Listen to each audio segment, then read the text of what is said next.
प्रधानमंत्री के साथ 24 जून को हुई सर्वदलीय बैठक के बारे में जानकारी देते हुए अपनी पार्टी प्रधान अल्ताफ बुखारी ने कहा कि इस बैठक में अपनी पार्टी ने राज्यों का दर्जा बहाल करने सहित कई मुद्दों को उजागर किया। उन्होंने कहा कि बैठक में पाकिस्तान से बातचीत को लेकर किसी भी नेता ने कोई चर्चा नहीं की, न ही इस मुद्दे को उठाया गया। उन्होंने कहा कि हम सब जानते हैं कि वह कौन है जो अंदर कुछ कहते हैं और बाहर आकर कुछ और कहते हैं। अभी 24 तारीख को वज़ीर-ए-आज़म हिंद ने जो मीटिंग बुलाई थी, जिसमें हमें भी मदऊ किया गया था, हमने शिरकत की, लोगों के मसले मसाइल डिस्कस किए, पुरानी रियासत के बारे में बातचीत की, उन मुद्दों पे भी बात की जो हमारे लोगों के दिलों के नज़दीक हैं। इसलिए मैंने मुनासिब समझा कि मैं आप जो हमारे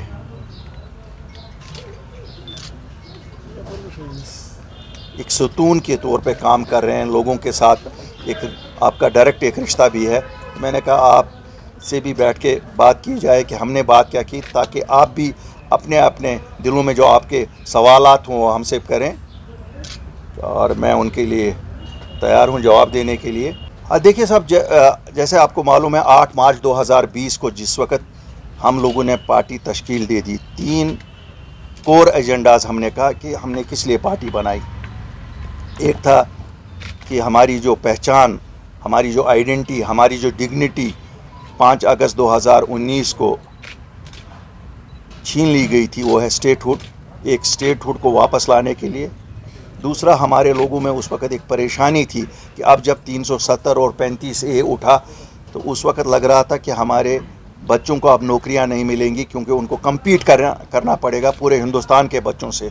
तीसरा था कि हमारी ज़मीनें अब हर एक आके पूरे हिंदुस्तान में से ख़रीद लेगा, तो ये भी एक परेशानी का विषय था।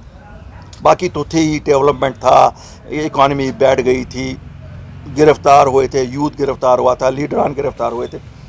तो जब हम वज़ीर-ए-आज़म हिंद ने जब हमें 14 मार्च को मदऊ किया उनसे मुलाकात के लिए, तो वहाँ पर भी हमने ये चीज़ें उबारी। जो चीज़ें हमने उबारी उसमें पहली बात ये थी कि साहब शकूक है लोगों में कि आपने 370 और 35A को जो रिमूव किया, शायद आप डेमोग्राफिक चेंजेस जम्मू कश्मीर में करना चाहते हैं। आपको मालूम है बहुत सारे लोगों में ये शकूक थे।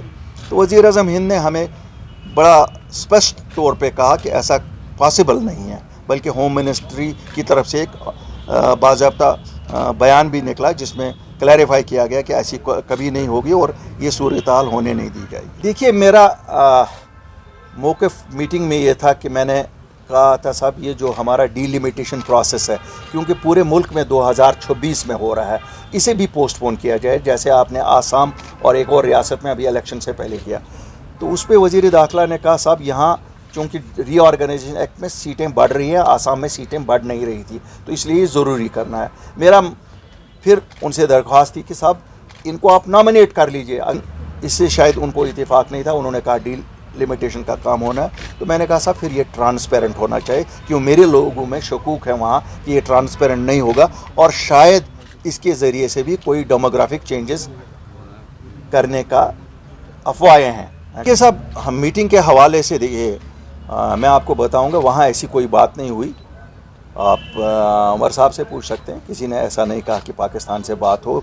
सजाद साहब थे, बेग साहब थे, सब लोगों भीम सिंह जी से पूछ सकते हैं, वहाँ ऐसी कोई बात नहीं किसी ने की।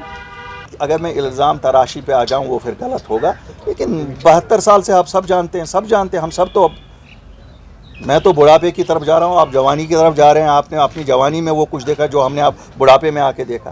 तो बात तो वही है कि हम सब जानते हैं क्यों कौन एक बात यहाँ कहते हैं, अंदर एक बात कहते हैं, बाहर जब प्रेस के पास आते हैं तो दूसरी बात कहते हैं।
देखिए अपडेट रहे हमारे साथ।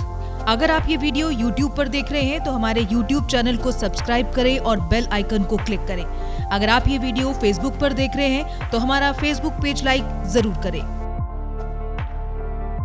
For advertisement please contact 7051091811।